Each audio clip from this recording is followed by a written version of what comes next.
इस मानव शरीर में पानी और वाणी, इन दोनों का काम एक जैसा है।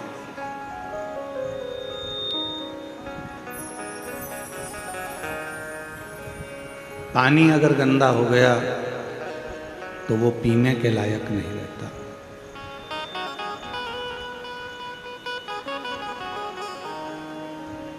फिर थोड़ा इंतजार करो। पानी गंदा हो गया तो उसको पी नहीं पाओगे, उसको फेंक दोगे, बेकार हो गया, गंदा हो गया, या थोड़ा इंतजार करो।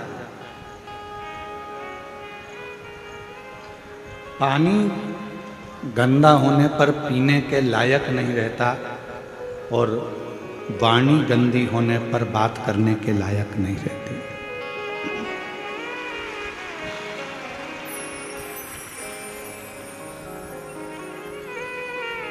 मेरे शिव जी काय से रिश्ते, मेरे शंकर भगवान को चाहिए क्या? दो ही चीजें मेरे शंकर भगवान ने आपसे ली, एक पानी और दूसरी वाणी। शिव जी ने आपसे एक लोटा जल भी लिया और आपसे वाणी भी ली। श्री शिवाय।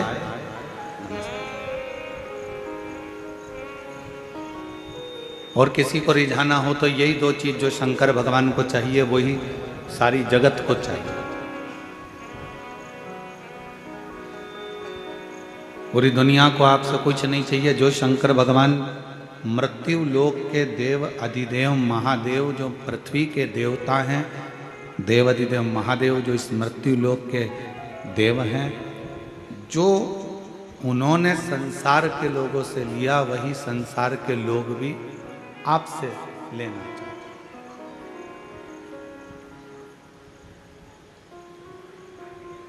क्या क्या चीज ली है शंकर जी ने आपसे? दो चीजें ली, एक लोटा जल और मुख से निकली हुई वाणी। पानी और वाणी।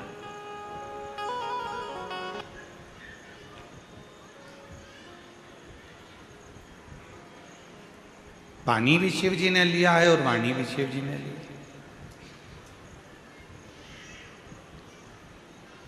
अब जगत को क्या चाहिए? जगत के लोगों को क्या चाहिए?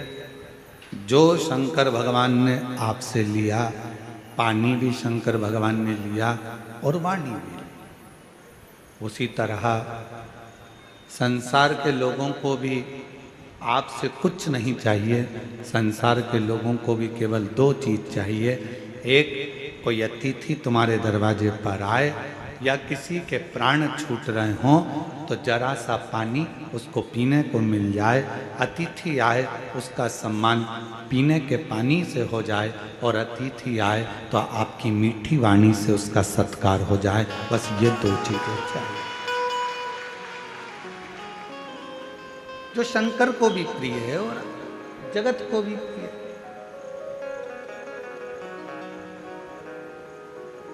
मेरे ओघड़दानी को, मेरे शंभू को, मेरे त्रिकालदर्शी को, मेरे कैलाशी विनाशी शंकर को भी बस यही दो चीज चाहिए।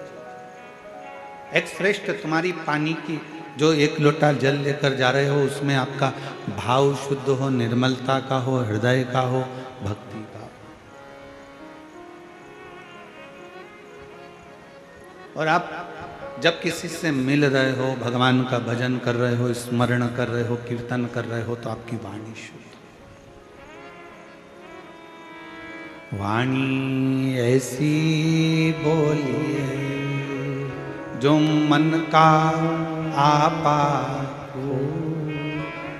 पर आज के जमाने में वाणी ऐसी बोलिए जो जम के झगड़ा हो, पर उससे मत बोलिए जो तुमसे तगड़ा हो।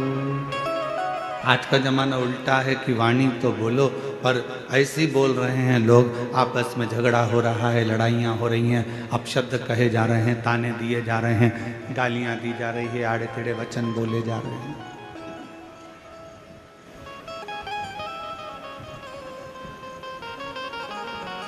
उसमें श्रेष्ठता का भाव कहाँ रह गया?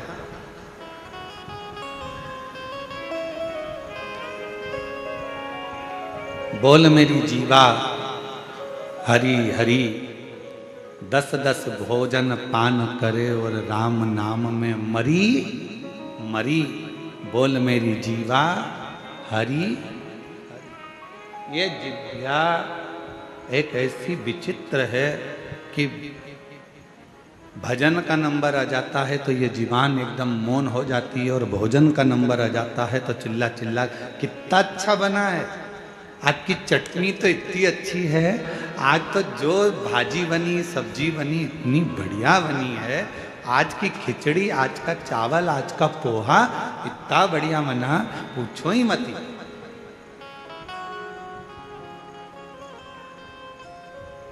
अब जितना तुम खाने में बोले हो ना, भोजन में बोले हो ना, उतना अगर भजन में बोलो तो थोड़ा थोड़ा।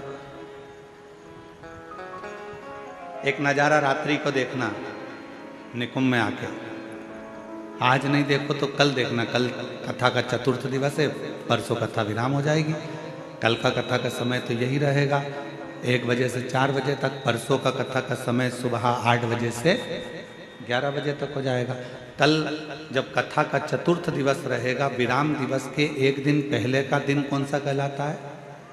जम के बोलो, शिवरात्रि। तो कल तो हो जाएगा कथा का शिवरात्रि का दिन, और परसों के दिन जिस दिन कथा विराम हो रही है उस दिन है प्रदोष, और बाबा की कृपा से उस दिन भी आपको कथा का लाभ का आनंद मिलेगा। शिव तत्व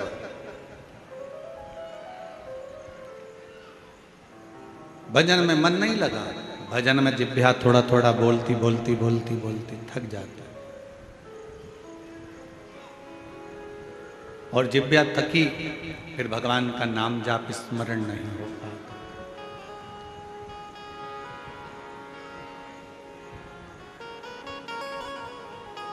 बड़ी मुश्किल से ये जिह्वा भगवान की अविरल भक्ति में रंग पाती है। और एक बात और याद रखना, बहुत समझने वाला विषय है इस बात का।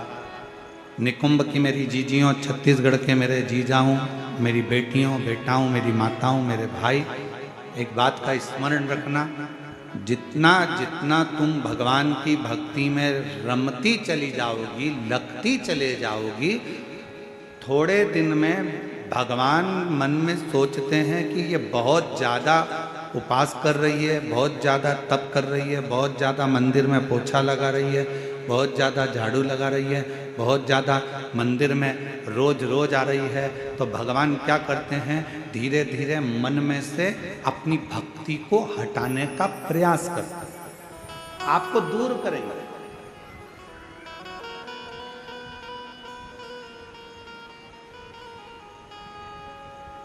आपको अपनी भक्ति में से थोड़ा थोड़ा भगवान दूर करने का प्रयास करेंगे, जिससे ये मुझसे दूर हो जाए।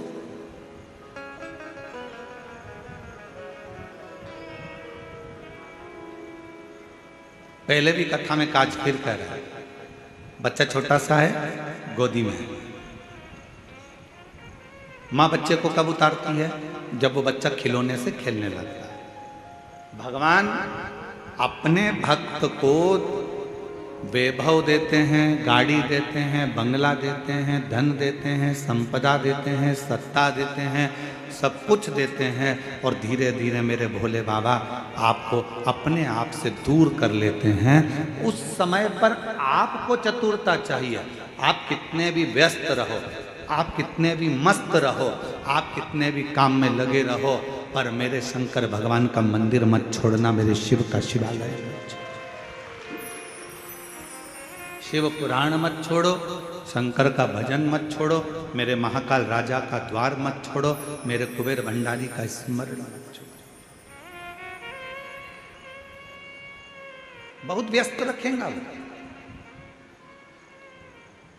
और सबसे ज्यादा व्यस्तता कब होती है? जब आपका मंदिर जाने का समय होता है। आपने सोचा कि सवेरे टाइम नहीं मिलता तो मैं 10 बजे मंदिर जाऊंगी, तो भगवान सबसे ज्यादा व्यस्त तुम्हें 10 बजे कर देगा। तुमने सोचा कि मैं 10 बजे मंदिर नहीं जाऊंगी, शाम को 4 बजे जाऊंगी, जब सब दुकान चले जाएंगे, बच्चे स्कूल चले जाएंगे, सब अपने काम में लगे, 4 बजे मंदिर जाऊंगी। भगवान इतना व्यस्त कर देगा 4 बजे कि तुम मंदिर नहीं जाओ। फिर तुमने सोचा अब ऐसा नियम बनाती हूँ कि शाम को 7 बजे मंदिर जाऊंगी, सब आ जाएंगे, सबका खाना बना दूंगी, सबको घर में रोक के फिर मैं मंदिर। भगवान ऐसी व्यस्तता लाएगा कि 7 बजे भी तुम्हारा मंदिर का समय छूट जाए, तुम्हें दूर करेगा।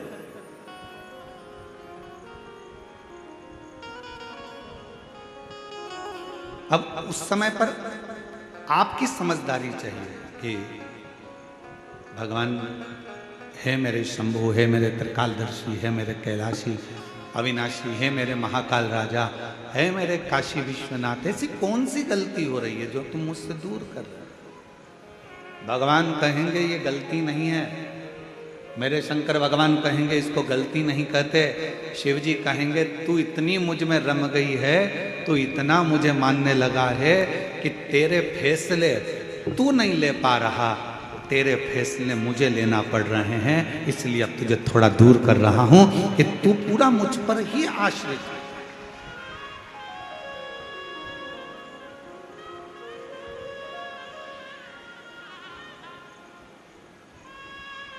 तारकासुर था असुर,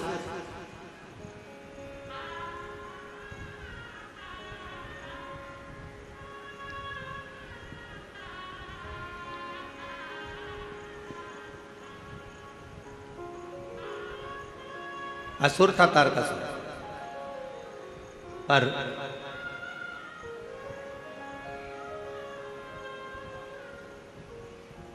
तारकासुर ने अपने बेटों को अपने पास में बुलाया, तारकाक्ष, विदुम्माली और कमलाक्ष की।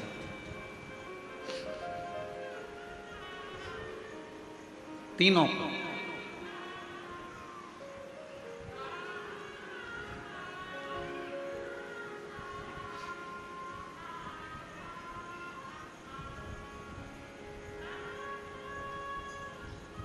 और तीनों को बुलाकर तारकासुर ने अपने तीनों बेटों से कहा कि 3 को कभी मत भूलना। और सुन लो मेरी छत्तीसगढ़ की जीजियों, मेरे छत्तीसगढ़ के जीजाओं, बहुत सावधानी से।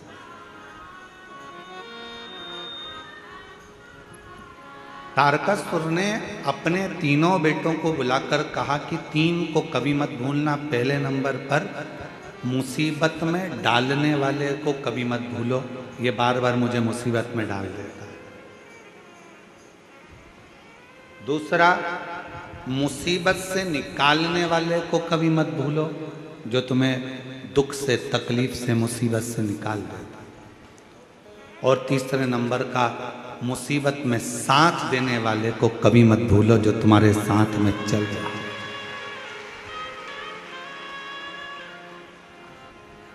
अब तारकासुर के तीनों बेटे तारकाक्ष, विदुम्माली, कमलाक्ष की तीनों के अंदर एक प्रश्न खड़ा हुआ।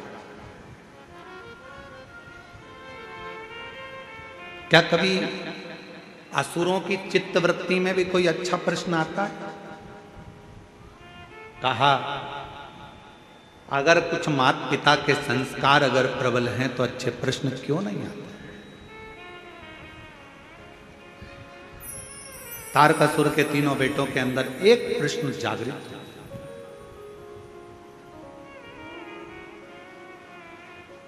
और वो प्रश्न कौन सा था? तारकासुर के तीनों बेटों ने कहा पिताजी आप कहते हो मुसीबत में डालने वाले को कभी मत भूलो, मुसीबत से निकालने वाले को कभी मत भूलो, और मुसीबत में साथ देने वालों को कभी मत भूलो। इन तीनों का गुण क्या किसी एक में पाया जा सकता है?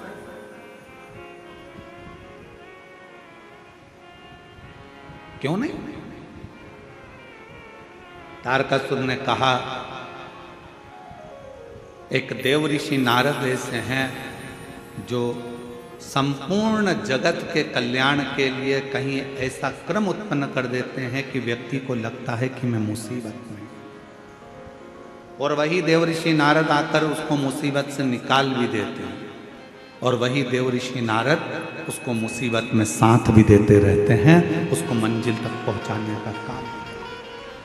कोई प्रसंग कहा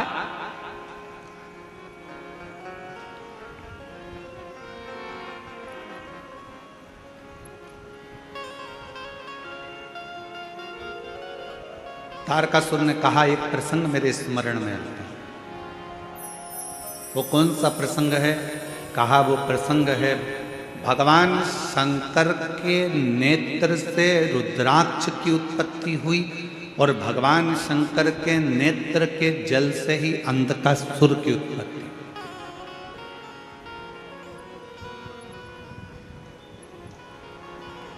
जो तपस्या कर कर नेत्र बंद कर कर रखे थे, तपस्या कर कर नेत्र बंद कर कर जो अश्रु गिरा था, उससे रुद्राक्ष का जन्म हुआ। रुद्राक्ष का जन्म। और इतने में माता पार्वती जी ने आकर आंखों को बंद कर लिया और भगवान शंकर के नेत्र से जो जल गिरा उससे अंधकासुर हुआ।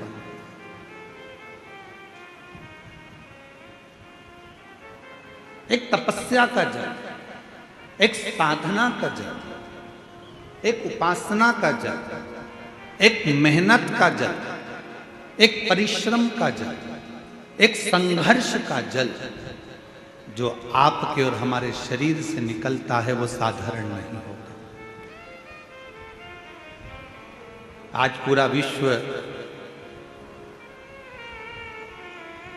21 जून को योग दिवस मना रहा है, पूरा विश्व मना रहा है।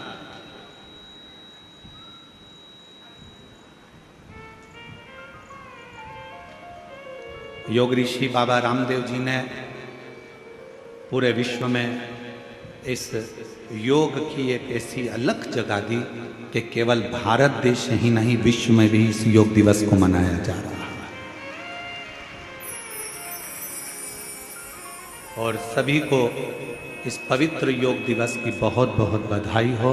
संपूर्ण देश और संपूर्ण विदेश, जहाँ जहाँ पर सनातन धर्म है, वहाँ के सारे सनातनी स्वस्थ रहें, योग करते रहें और अपने जीवन को अलमस्त होकर जिए। यही काम।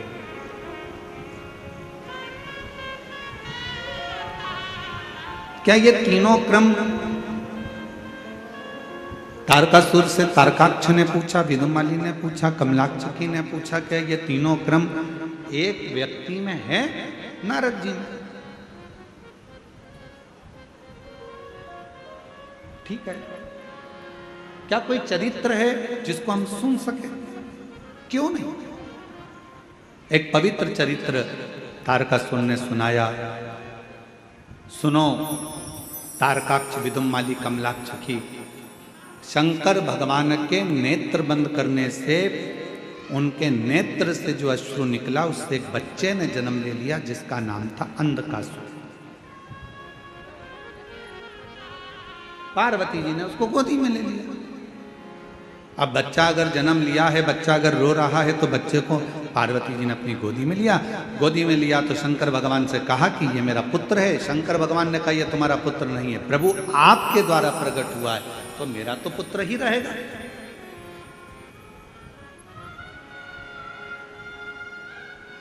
यदि आपके द्वारा अगर प्रकट हुआ है तो ये तो मेरा पुत्र है। भगवान शंकर ने मना करा, इसको समुद्र में फेंक दो। पार्वती जी ने अंधकासुर को समुद्र में डाल दिया। हिरण्याक्ष ने उसको पाल पोस कर बड़ा करा, और हिरण्याक्ष ने पाल पोस कर बड़ा करा।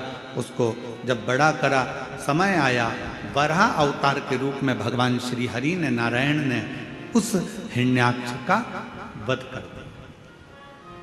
अब जरा ध्यान देना कि नारद जी ने वो क्रम कैसे करे। नारद जी पहुंचे अंधकासुर के पास और अंधकासुर से कहा कि तुमने जिंदगी में कभी तप करा? जीवन में तुमने कभी साधना करी है, कभी आराधना करी है, कभी तप करा? नहीं। अंधकासुर को भगवान देव ऋषि नारद ने तप में लगा दिया और ब्रह्मा जी से वर मांगा कि मैं कहीं ना मरूं, ऐसा वर मुझे दे दीजिए। तब कहा ऐसा हो नहीं सकता, मरना तो पड़ेगा। तब देव ऋषि नारद से फिर पूछा अंधकासुर ने कि ब्रह्मा जी मुझे अमर होने का वर नहीं दे रहे, तो मैं वर कौन सा लूं? तो कह दिया एक वर मांग लो कि तुम्हारा तो कोई ना माँ है ना तुम्हारा कोई पिता है, हिरण्याक्ष ने तो तुम्हें पाला पोसा था, इसलिए तुम वर मांग लो। जिस दिन मैं अपनी माँ को गलत दृष्टि से देखूंगा, बस उसी दिन मेरे प्राण छूटे। नारद जी के कहने पर अंधकासुर ने वर मांग लिया ब्रह्मा जी से। ब्रह्मा जी ने तथास्तु भी कहा।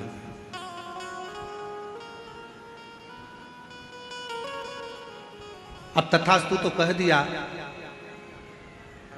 समझ लेना था अंधकासुर को कि अगर ब्रह्मा जी ने तथास्तु कहा है तो इसका मतलब है कि मेरी माता कहीं ना कहीं तो होगी, ये निश्चित। मेरी मौत अगर लिखी है तो मेरी माता कहीं ना कहीं तो होगी।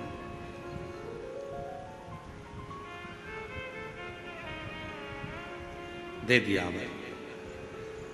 और समय आया, तारकासुर ने अपने पुत्र तारकाक्ष, विदुम्माली और कमलाक्ष की तीनों से कहा, सुनो अब देखो, नारद जी का काम देखिए कि ये असुर था, इसको मरना था, इसके प्राण जाना थे, पर इसको तप साधना में लगाकर इसको वर दिलवा दिया। और वर दिलवा कर जब ये अपनी माता पार्वती की सुंदरता का बखान करेगा और पार्वती को अपनी अर्धांगिनी बनाने का जब प्रयास करेगा, तब इसके प्राण छूटेंगे।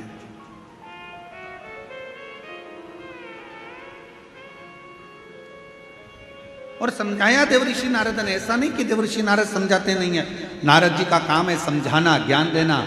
एक विद्वान संत, साधु, सन्यासी, तपस्वी, साधक, उपासक की एक क्रमता होती है कि वो समझाने का प्रयास करते, पर तुम्हारी बुद्धि में बैठे तब तुम्हें समझ में आए।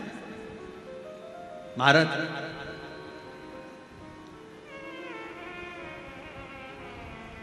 वो कहते हैं ना कि जब लड़के के लिए लड़की देखने जाते हैं तो फूफा जी जाते हैं, मामा जी जाते हैं, काका जी जाते हैं, बड़ा भैया जाता है, दामाद जाते हैं, सबको फोन लगाया जाता है, अरे दामाद जी तुम्हारे साले के लिए लड़की देखने जाना है। अच्छा।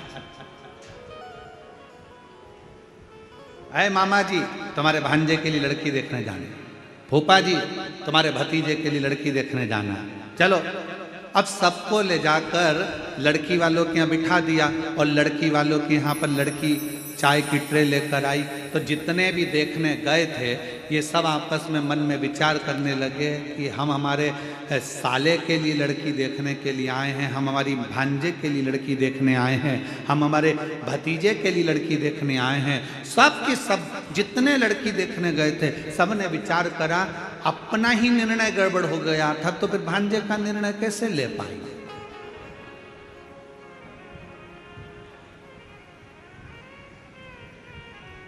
जब हमारी शादी की बात आई तो हमने विचार करा, मामा सोचे कि हमने विचार करा, फूफा सोचे हमने विचार करा, दामाद सोचे हमने विचार करा, हमारा निर्णय हमको ही अच्छा नहीं मिल पाया तो हम हमारे साले के लिए कौन सा निर्णय ले पाएंगे। ये विचारणीय हो जाता है। परशु महापुराण की कथा एक बात कहती है, जन्म, मरण और परण ये तीन मेरे शंकर भगवान के हाथ में हैं। भगवान शिव ने ये किसी को नहीं, ये भगवान शिव ने किसी को नहीं दिया। जन्म कब होना है, कहाँ होना है, कैसे होना है, कितनी बजे होना है, ये निश्चित स्वयं देवाधिदेव महादेव करते हैं। मरण, मृत्यु कहाँ होना है, किस जगह पर होना है, भले तुम कहीं पर भी रहते हो पर तुम्हारी मौत जहाँ लिखी होगी, जब लिखी होगी, जिस जगह पर लिखी होगी, जिस घड़ी में लिखी होगी, उस घड़ी में, उस पल, उस समय में मृत्यु तुमको लेकर चली जाएगी। और अगर तुम्हारी मौत नहीं लिखी है तो चाहे दुनिया के लोग मृत्यु के घाट उतर रहे हों, बाबा भोलेनाथ उस व्यक्ति को कैसे भी काल के पंजे से निकाल कर बाहर ले आएंगे। कोई बच जाएगा और मालूम पड़े बाकी के मर जाए। और ये हुआ। अभी अहमदाबाद में एक घटना घटी, बोलो टीवी पर देखी थी कि नहीं देखी थी? अरे जम के तो बोलो, देखी थी। अहमदाबाद में घटना घटी, कितना अच्छे अच्छे सब अपने अपने भावों से जा रहे थे, सबके हृदय में भगवान समाहित था, सबके हृदय में शिव था। फ्लाइट में बैठ भी गए, फ्लाइट उड़ भी गई। उस कैंपस में मेडिकल कॉलेज के जो बच्चे थे वो भोजन कर रहे थे, उनको क्या मालूम था कि हमारी मौत यहाँ लिखी है, हमारी मृत्यु यहाँ लिखी है। वो फ्लाइट में उड़ने वालों को क्या पता था कि हमारी मृत्यु यहाँ लिखी है? किसको मालूम?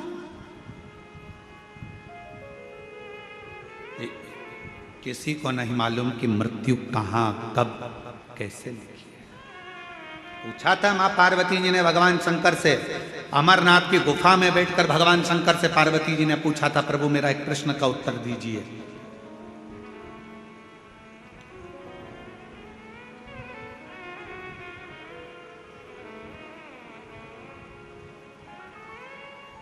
मृत्यु की तिथि, मृत्यु का समय, मृत्यु का पल, मृत्यु की घड़ी कब लिखी जाती है? थोड़ा ध्यान देना। पूर्व में क्या हुआ है,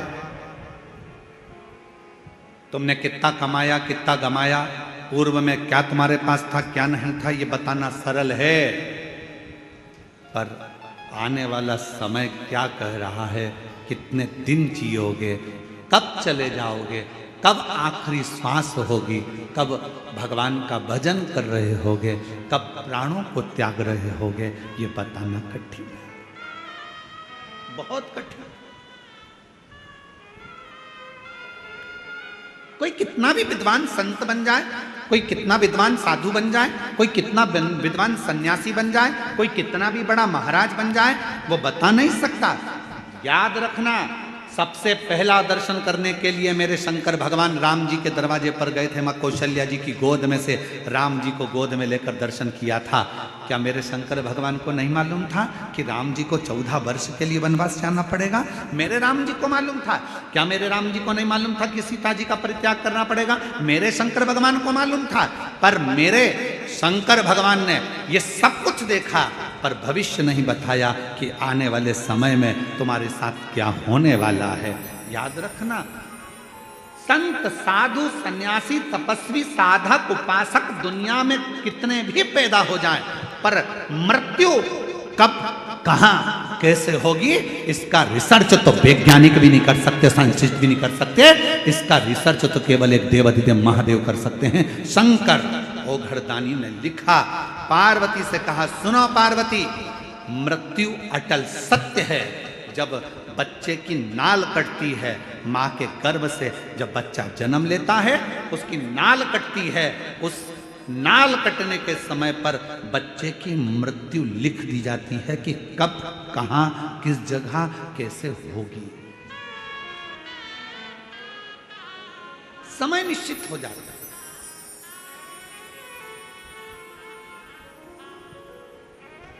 स्वामी विवेकानंद जी का प्रसंग याद कर लीजिए। स्वामी विवेकानंद जी ने रामकृष्ण परमहंस जी से पूछा था कि व्यक्ति को भगवान का नाम कब लेना चाहिए। रामकृष्ण परमहंस जी ने कहा था, मरने के 1 मिनट पहले। मरने के 1 मिनट पहले भगवान का नाम लेना चाहिए। तो रामकृष्ण परमहंस जी से स्वामी विवेकानंद जी ने पूछा कि मालूम कैसे पड़ेगा कि मरना कब है? तो रामकृष्ण परमहंस ने कहा, जब तुम्हें मालूम ही नहीं है कि मरना कब है, तो हर पल, हर मिनट, हर क्षण भगवान का नाम लेते रहो। कौन सा क्षण आखिरी होगा, किसको मालूम है? कौन सा क्षण?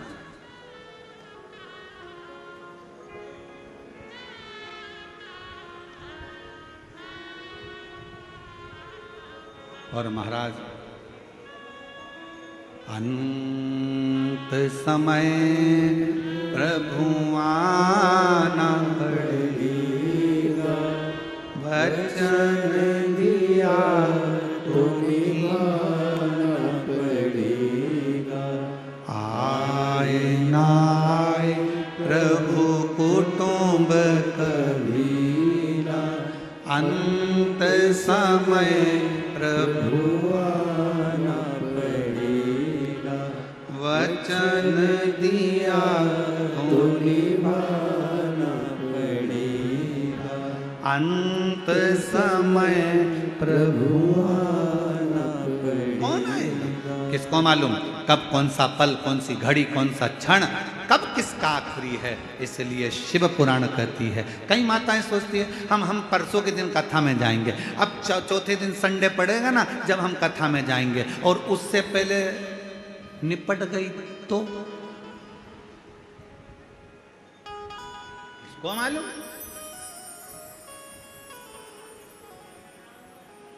अरे अभी सावन में अपने यहाँ कथा होगी ना, जब हम सुन लेंगे। हमने सोचा है सावन के महीने में हमारे पास में ही कथा होगी, तब हम सुनेंगे। और सावन से पहले निपट गई तो क्या बात।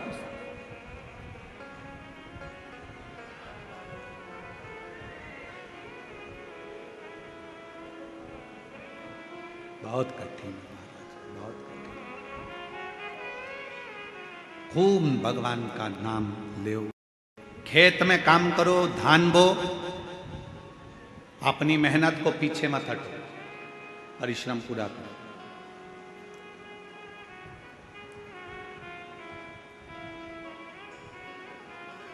अभी छत्तीसगढ़ में एक चीज हमको देखने को मिल रही है, इसलिए हम कहने में पीछे नहीं हटते, भले किसी को बुरा लगे चाहे भला लगे।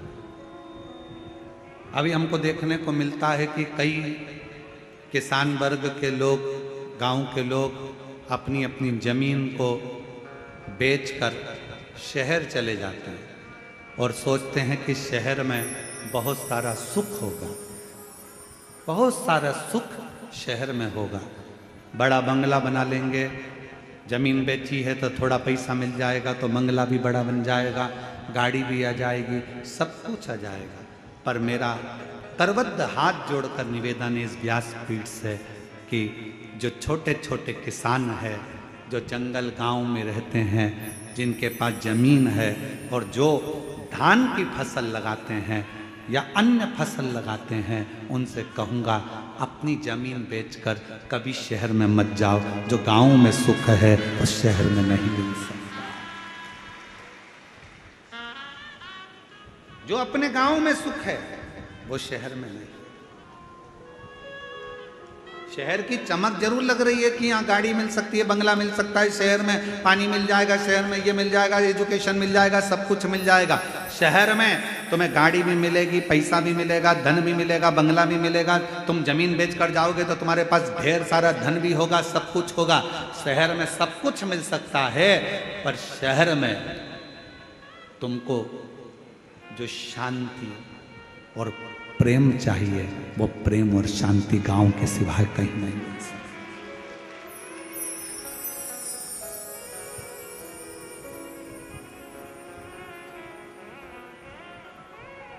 कितना अंतर है शहर और गांव में। शहर में अगर कोई साधु भी आ जाए, संत भी आ जाए ना, तो लोग उसको भिखारी समझते हैं। मांगने आया होगा, दरवाजा बंद कर दो, दरवाजा मत खोलना, दरवाजे पर लिख देते हैं कुत्तों से सावधान, अंदर मत घुस जाना। शहर में अगर कोई साधु संत भी आ जाए तो लोग उसको भिक्षुक समझते हैं, भिखारी समझते हैं। और गांव में अगर कोई भिखारी भी आ जाए ना तो लोग उसे संत समझते हैं, साधु समझते हैं, सन्यासी समझते हैं, तपस्वी समझते हैं। मत बेचो अपनी जमीन को, भले थोड़ा सा टुकड़ा है, थोड़ी सी फसल लगाओ, अलमस्त जिंदगी जियो। अपनी जमीन है, अपनी जमीन पर रहे हो, तुम सब जमींदार हो। लोग कहते हैं ये किसान है, हम कहते हैं जिसके पास जमीन का भी अगर एक टुकड़ा है तो वो जमींदार से कम नहीं है, अपनी मस्ती में जीने वाला, अपनी मस्ती।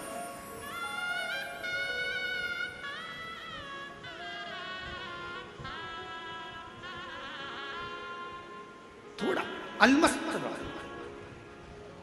अपने जीवन को जितना प्रसन्नता में जीने का एक लक्ष्य बना सकते हो, वो छोटे से गांव में ही बना सकते हो।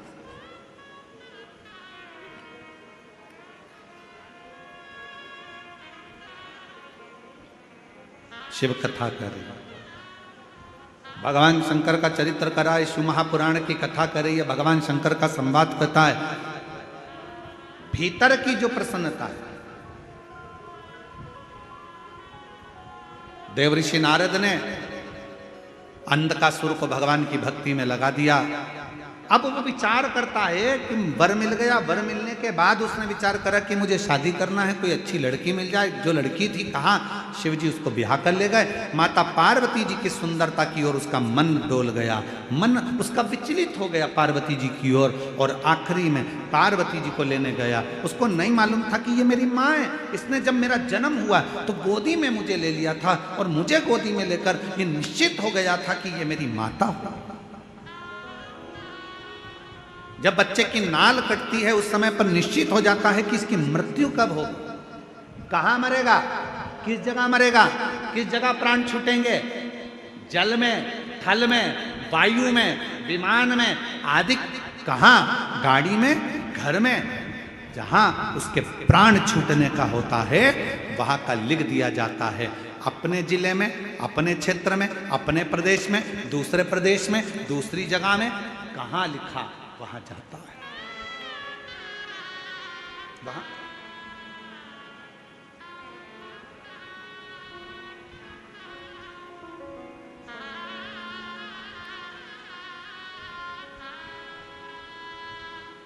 इसलिए शिव पुराण कहती है जितना समय मिले, ये मत सोचना अगली कथा जब छत्तीसगढ़ में होगी ना तब मैं कथा सुनने के लिए जाऊंगी। नहीं नहीं नहीं, काल करे सो आज करे सो पल में प्रलय हो जाएगा, शिव पुराण सुनेगा। आज मिला है, चल पहुंचो। बहुत सारे प्रश्न हैं दुनिया की दृष्टि में, बहुत प्रश्न। एक बहन ने एक प्रश्न लिखा कि गुरुजी हम हमारे नर्मदा जी का दर्शन करने के लिए हम जबलपुर के पास बेड़ा घाट गए, वहाँ से हम शंकर जी का छोटा सा शिवलिंग लेकर आ गए, हम उसकी प्राण प्रतिष्ठा करे बिगर हम उसका पूजन कर रहे हैं, हमारे पास में प्रतिष्ठा का पैसा नहीं है, हम उसकी आराधना कर रहे हैं, क्या हमें पुण्य मिलेगा? क्यों नहीं मिलेगा? लिंग पुराण में, शिव महापुराण में, नर्मदा पुराण में, स्कंद पुराण में, सब में तो वर्णन किया कि मां नर्मदा जी के जल से अगर कोई कंकर भी निकलता है तो वो शंकर है। उस शंकर की प्रतिष्ठा की जरूरत नहीं होती, वो अपने आप में प्रतिष्ठित होता है। आप उसकी आराधना करिए, कौन मना कर रहा है? आप उसके जल चढ़ाओ, पूजन करो, आराधना करो।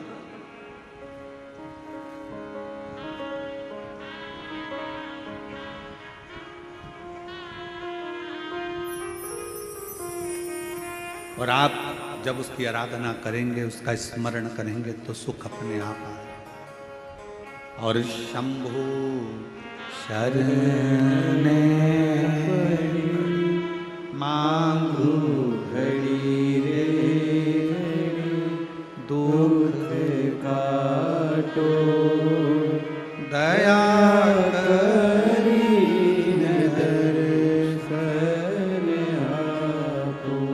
सारे प्रश्न हैं। गुरुजी हम क्या भगवान का नाम ले सकते हैं? हम रजस्वला धर्म में हैं, क्या भगवान को पुकार सकते हैं? द्रौपदी का चरित्र कहता है कि द्रौपदी रजस्वला धर्म में थी, दुशासन बाल खींच कर लेकर गया, भरी सभा में खड़ा कर दिया, चीर खींचने लगा। आखिरी में द्रौपदी ने अपने गुरु जी से पूछा, गुरु द्रोणाचार्य से कहा, गुरुदेव कोई नहीं बचा रहा, मेरे पति नहीं बचा रहे, मेरे काका ससुर, काकी सास बैठी, अंधकार यहाँ पर धृतराष्ट्र गांधारी बैठे, वो नहीं बचा रहे, कोई बचाने को तैयार नहीं है, भीष्म पितामह नहीं बचा रहे, गुरुदेव आप बताओ मैं क्या करूं? तब गुरु जी ने कहा, एक काम कर, वो द्वारका नाथ को पुकारना प्रारंभ कर दे।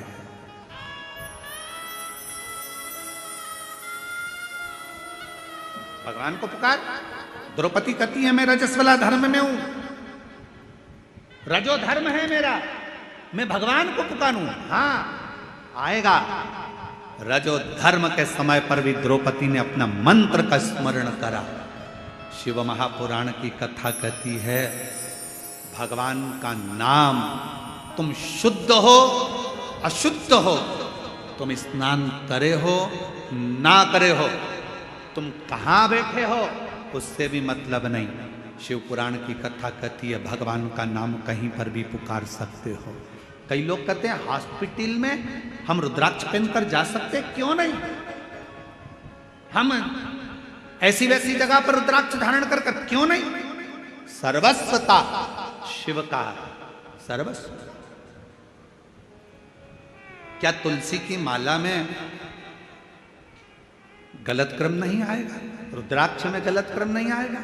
अरे शिव महापुराण की कथा कहती है कि तुलसी जिस पात्र में डल जाती है उसको भी प्रसाद कर देती है, रुद्राक्ष जिसके गले में डल जाता है उसको भी शिवमय बना देता है। इसमें क्या सोचना? क्या हम मंत्र जाप करें? करो नाम जाप, भगवान का नाम लेते जाओ। तुम कैसे भी हो प्रभु का नाम लो, प्रभु का। श्री शिवाय नमस्तु,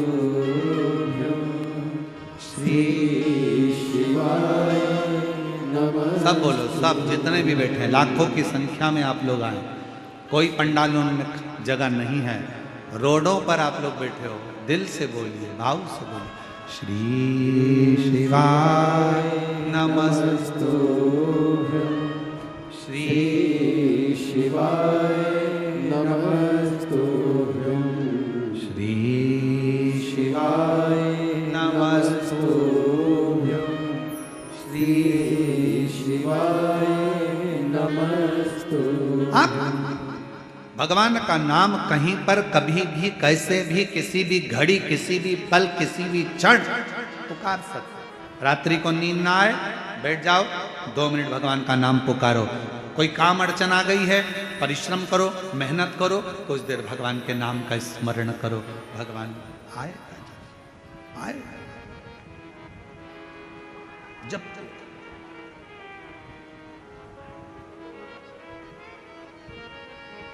कब कहाँ कैसे प्राण जाएंगे कोई भरोसा नहीं। अंधकासुर ने सोचा कि मेरे प्राण जाएंगे ही नहीं, मेरी तो कोई माँ है ही नहीं, मेरी माता ही नहीं है तो प्राण जाने का काम ही क्या। पर उसको क्या मालूम था कि मृत्यु निश्चित है।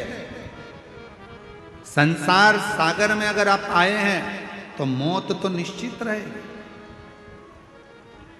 जाना तो पड़ेगा। प्राण को छूटे, इसलिए निवेदन है उसको पुकारना। अंत समय प्रभु सब बोलो, सब पड़ेगा, वचन दिया तो निभाना पड़ेगा। आए ना आए प्रभु कुटुंब कभी ना, अंत समय प्रभु आना पड़ेगा। वचन दिया तो निभाना पड़ेगा। अंत समय प्रभु आना पड़ेगा। पुकारते रहो, वो आएगा जरूर। उसको जपते रहो, वो सुनेगा जरूर, आएगा। उसको पुकार, सुन, शिव कथा कर। आखिरी में अंधकासुर ने पार्वती माता पर गलत दृष्टि दे दी और उसके प्राण चले गए।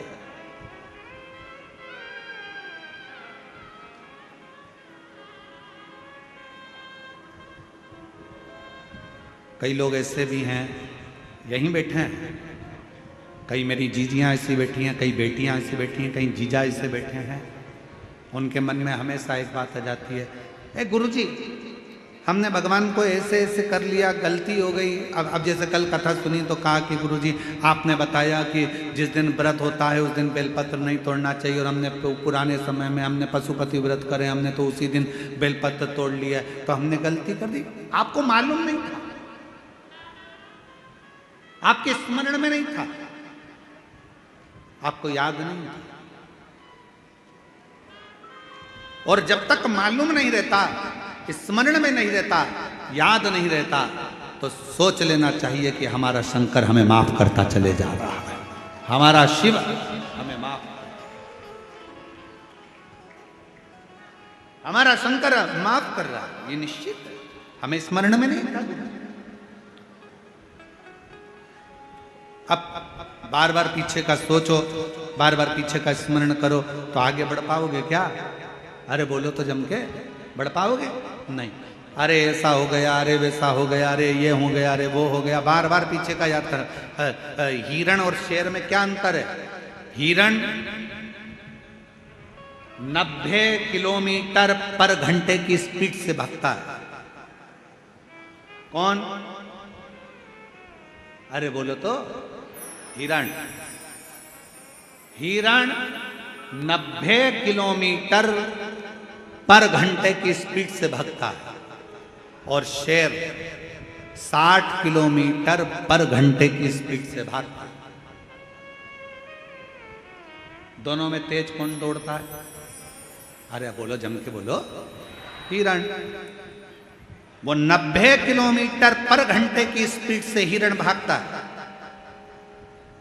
और शेर 60 किलोमीटर पर घंटे की स्पीड से भागता है। फिर भी हिरण का शिकार शेर कर लेते। हिरण का शिकार शेर कर लेता है। क्यों? कैसे? किस लिए? ऐसा क्या हुआ कि हिरण 90 की स्पीड से भाग रहा है, शेर 60 की स्पीड से भाग रहा है और उसका शिकार कर लिया जाता है? कैसे? तो शिव महापुराण की कथा का एक संवाद याद रखना। हिरण 90 की स्पीड से भाग रहा है पर हिरण पीछे पलट पलट कर रुकता, पलट कर देखता, फिर भागता, फिर पलट कर देखता, फिर भागता। हिरण अपना आधे से ज्यादा समय पीछे देखने में लगा देता है, इसलिए 60 की स्पीड में दौड़ने वाला भी शेर 90 की स्पीड वाले का शिकार कर लेता है।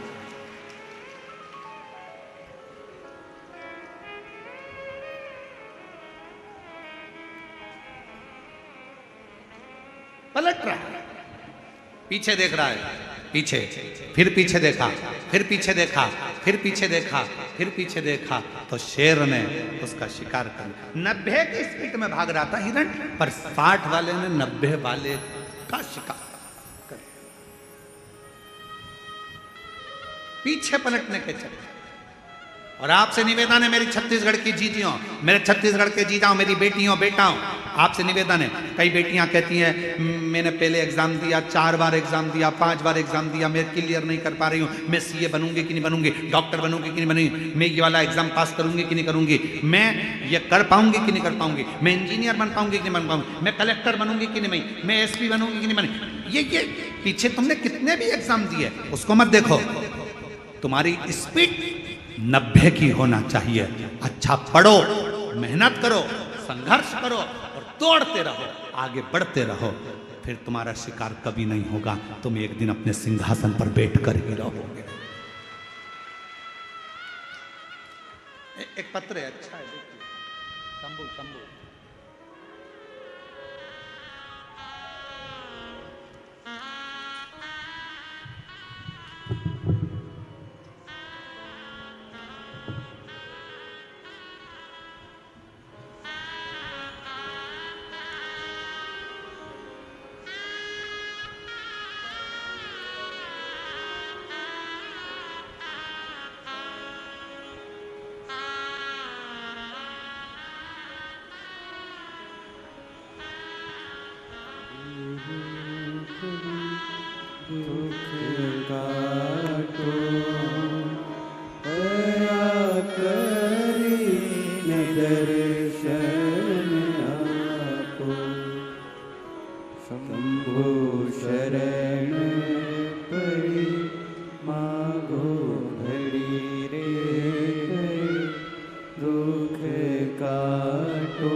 खुशबू राहुल जैन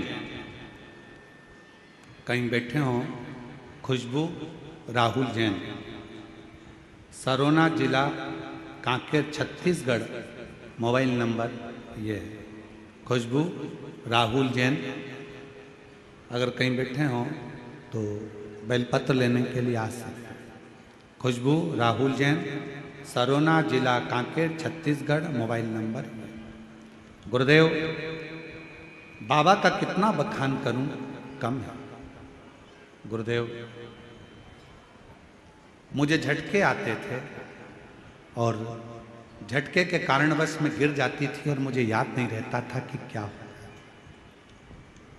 समझ नहीं आता। ये झटके आते आते सालों निकलते चले गए, जिंदगी बढ़ती चली गई। आयुर्वेदिक इलाज करवाया, डॉक्टरों का इलाज करवाया, पर कभी भी झटके बंद नहीं। आखिरी में किसी बहन जी के कहने पर कथा सुनना प्रारंभ करी। शिव जी पर जल चढ़ाना, बेलपत्र चढ़ाकर खाना, शिव जी के मंदिर की सेवा करना प्रारंभ करी और बाबा की कृपा से 11 मार्च 2021 से कोई झटका नहीं आया। बाबा की कृपा से मैं ठीक। 11 मार्च 2021 से लास्ट झटका आया था, उसके बाद से मेरे बाबा ने मुझे संभाल लिया। महाकाल बाबा की कृपा, कुबेर भंडारी की कृपा, मैंने शिव जी को अपना पिता मान लिया। गुरु जी, आप कहते हो कि शंकर भगवान से कोई संबंध जोड़ लो, और अगर एक रिश्ता भगवान से जुड़ गया तो तुम्हारी पूरी टेंशन तुम्हारे पिता की होगी। मैंने भगवान शिव को अपना बाप मान लिया। गुरुदेव, मेरे 2 बच्चे हैं, सोचती हूँ कि अपने बच्चों के लिए और अपने परिवार के लिए कुछ करती रहूँ, जिससे मेरा परिवार में कहीं धन की कमी ना हो। मेहनत आप कहते हो पूरी करो। मैंने भी एक दिन एकांत में बैठकर विचार करा कि मैं क्या करूं। शिव जी के हाथ छोड़ दिया। मेरे पिताजी जैसा मार्ग बताएंगे मैं करूंगा। और बाबा की कृपा से एक दिन बैठी थी, एक साड़ी में फाल लगाने को आ गई। फिर मैंने ब्लाउज सिलना प्रारंभ करा, फिर मैंने बड़ी बनाना प्रारंभ करा, फिर मैंने पापड़ बनाना प्रारंभ करा, फिर मैंने चिप्स बनाना प्रारंभ करा। और आज बाबा की कृपा से अच्छा व्यापार मेरे शिव रूपी पिता के हाथ से चल रहा है और मैं अच्छा आनंद के साथ कार्य कर रहा हूं। किसके आश्रित होकर? शिव के आश्रित, शंकर के आश्रित। एक पत्र और देखो। पद्मा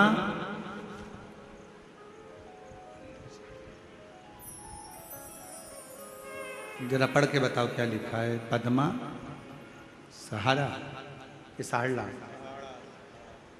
पद्मा सहाला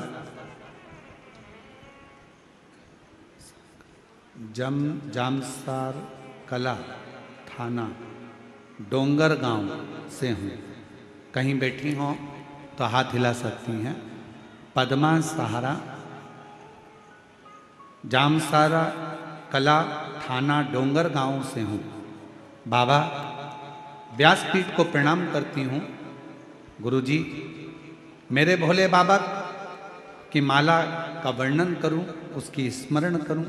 बहुत गरीब थी गुरुदेव, कभी कभी तो 2 दिन भूखा ही रहना पड़ता था।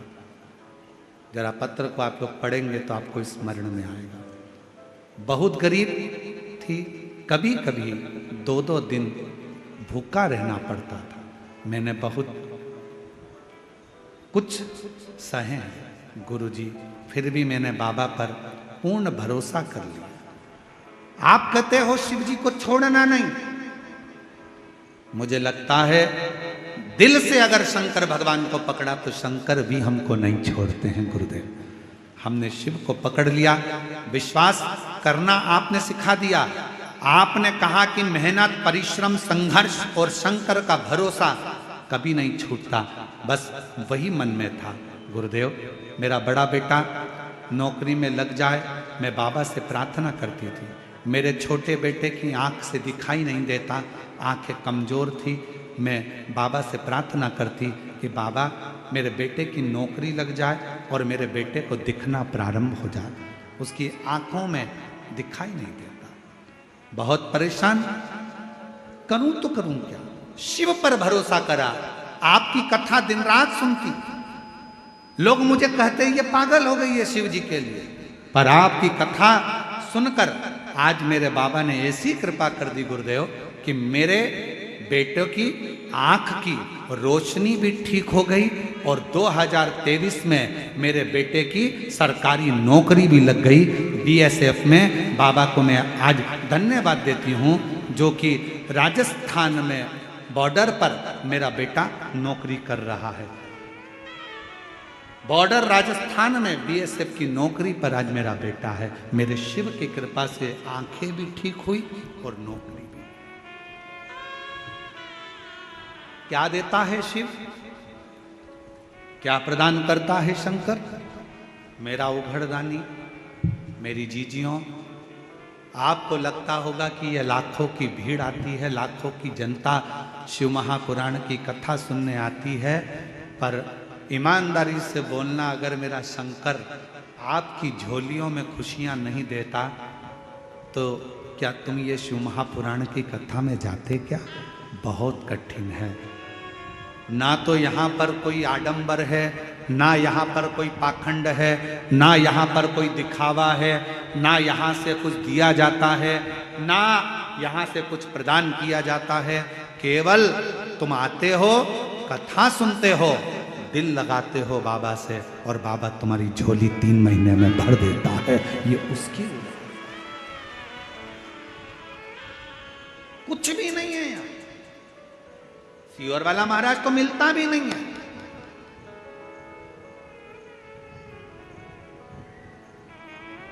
हम आपसे मिलते भी नहीं है और नहीं मिलने का कारण केवल एक है कि भगवान को भगवान रहने दो, इंसान को भगवान मत बनाओ, इसलिए नहीं मिलते आपसे। कई लोगों के मन में आ जाएगा सीहोर वाले महाराज जी से मिल ले हम, भगवान ऐसा कृपा कर दे, महाराज जी हाथ रख दे, महाराज जी ऐसा। ना ना ना ना, आप भगवान को भगवान रहने दो, इंसान को भगवान मत बनाओ।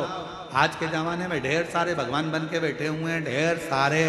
कोई क्या हमारे पास आओ हम तुम्हारा कल्याण कर देंगे, कोई क्या हमारे पास आओ हम तुम्हारा कल्याण कर देंगे। कोई नहीं कर सकता किसी का कल्याण।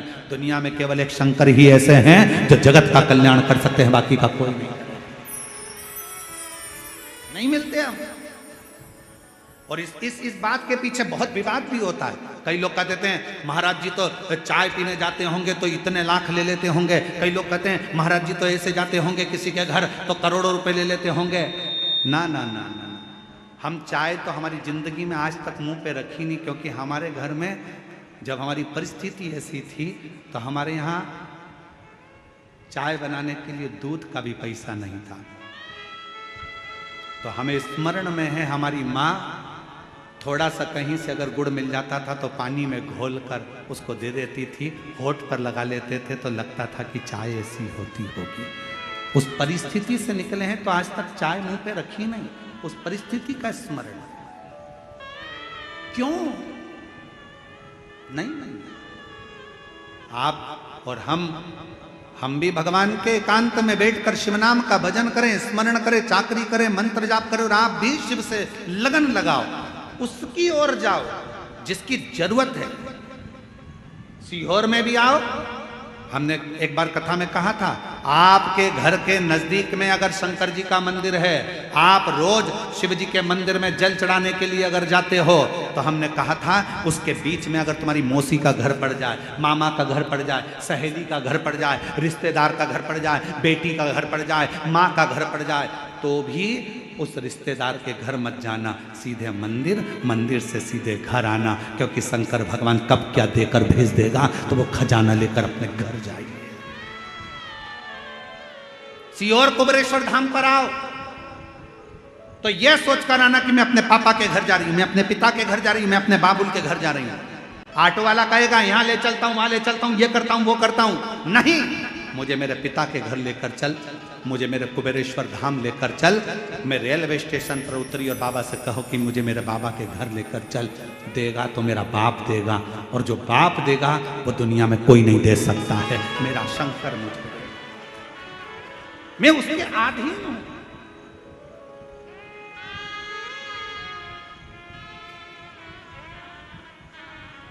रिश्ता तेरा मेरा सबसे प्यारा, रिश्ता तेरा मेरा सबसे प्यारा। तू मेरा बाबा, मैं हूँ तेरा लाला, मैं हूँ तेरा लाला।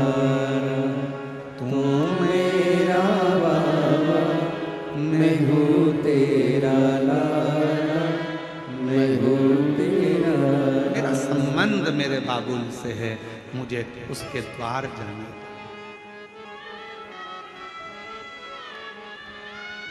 एक हमारे शैलेंद्र भाई बहुत अच्छा एक देवी का स्मरण भजन गाते हैं।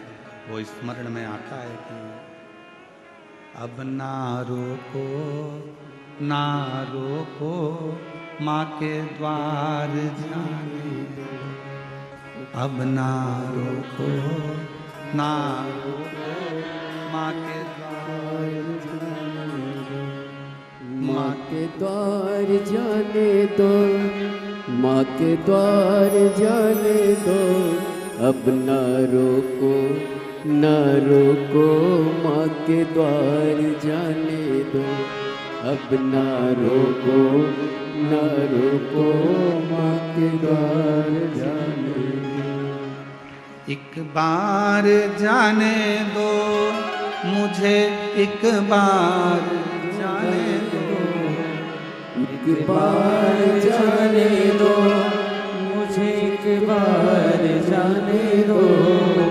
अब ना रोको ना रोको, माँ के द्वार जाने दो।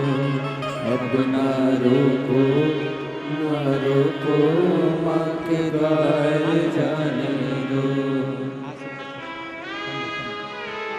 रोते नहीं, रोते नहीं, आंसू बचे, रोना नहीं। अच्छा खुश हो, आपके बाबा ने हाथ पकड़ लिया, आप क्या सोच रहे हैं?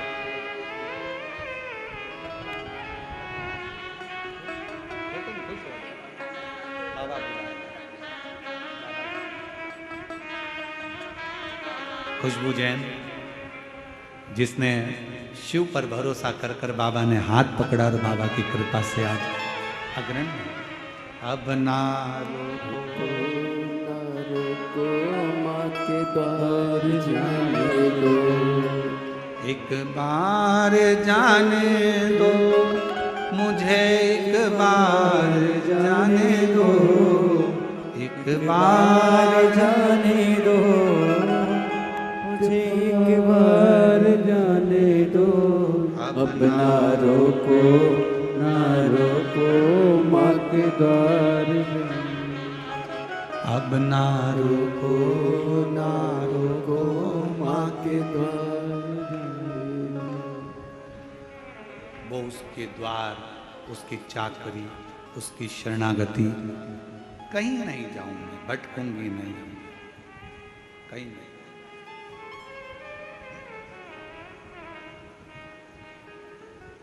उससे कहूं दिल की बात, भटकूं ना।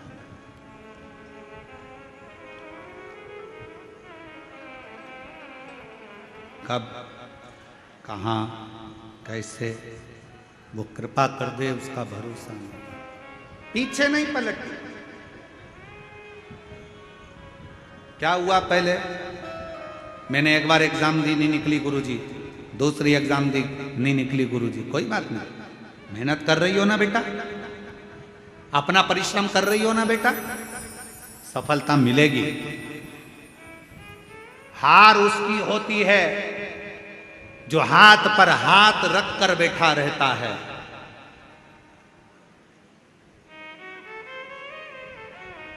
हार उसकी होती है जो हाथ पर हाथ रख कर बैठा रहता है।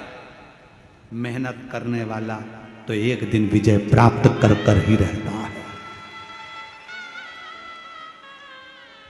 मिलेंगे। तुम्हारे गांव में, तुम्हारे शहर में अगर कोई बहुत छोटा है, बहुत गरीब बड़ा है ना, उस पर कोई ध्यान नहीं देगा। बहुत गरीब बड़ा है, बहुत छोटा है, उस पर कोई ध्यान नहीं देगा।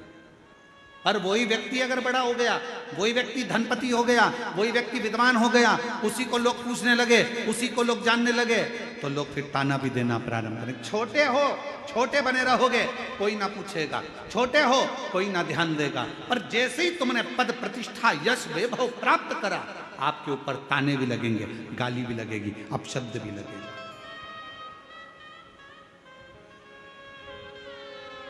सील ठप्पा लगना कोई साधारण बात नहीं है महाराज। डिग्री प्राप्त करना कोई साधारण बात नहीं है महाराज। सील ठप्पे लगना कोई साधारण बात नहीं है। मीराबाई के जीवन में सोचो, सांप का पिटारा आया, शेर के सामने जंगल में छोड़ दिया।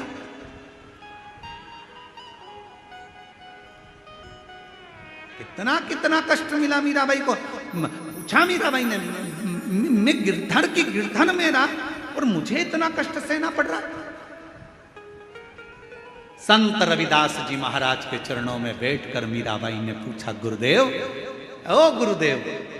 संत रविदास जी के चरणों में बैठकर मीराबाई पूछती है, गुरुजी मुझे इतना कष्ट सहना पड़ रहा, मैं गिरधर की गिरधर मेरा।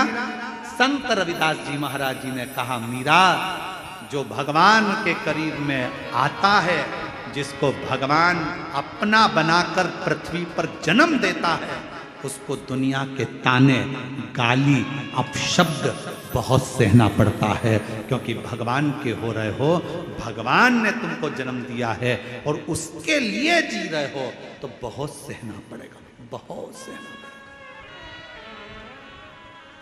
बहुत।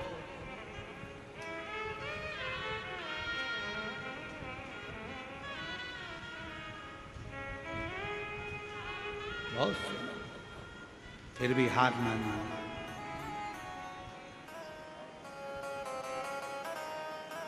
फिर भी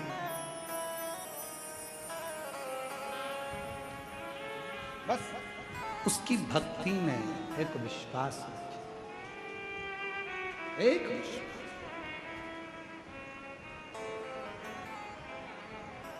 और अब ना रोको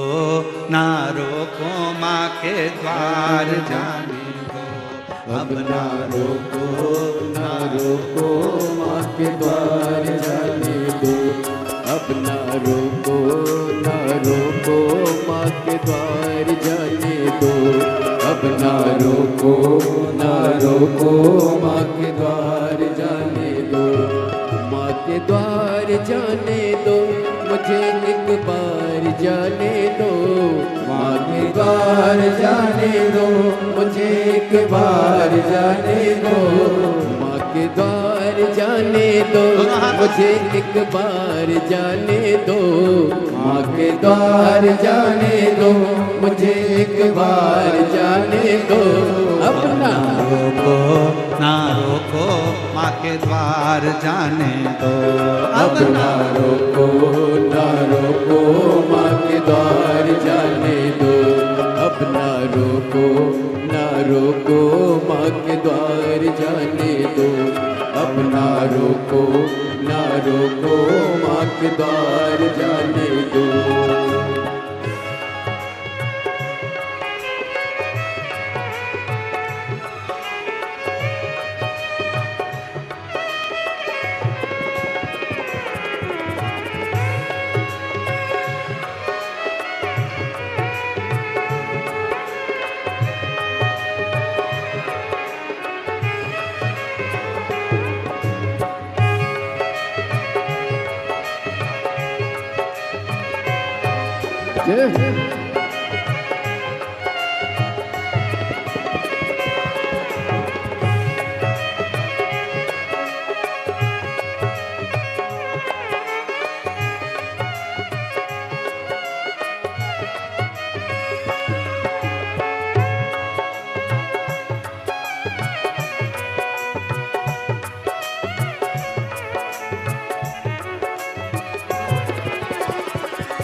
दर्शन की आस मुझे जाना माँ के पास, मुझे जन्मों की प्यास बुझाने दो, जन्मों की प्यास बुझाने दो। दर्शन की आस मुझे जाना माँ के पास, मुझे जन्मों की प्यास बुझाने दो, जन्मों की प्यास बुझाने दो। दाती माँ के चरणों में स्वर्ग जैसे जन्म के वक्त के शीश झुकाने दो, मुझे भी शीश झुकाने दो। अम्बे रानी महारानी का मुझे प्यार पाने दो, अम्बे रानी महारानी का मुझे प्यार पाने दो। एक बार जाने दो मुझे, एक बार जाने दो, एक बार जाने दो मुझे, एक बार जाने दो। अब ना रोको ना रोको माँ के द्वार जाने दो, अब ना रोको ना रोको माँ के द्वार जाने दो।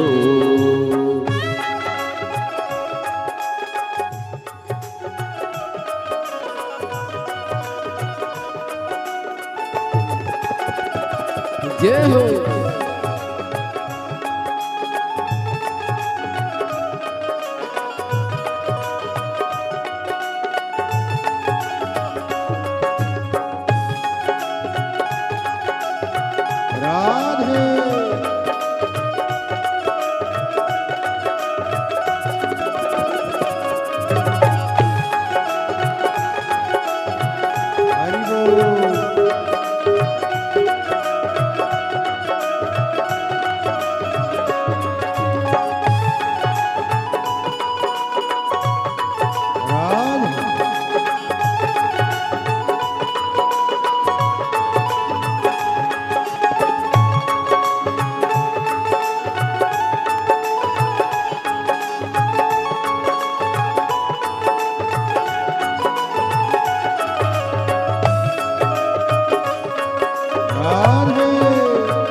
हरि बोल।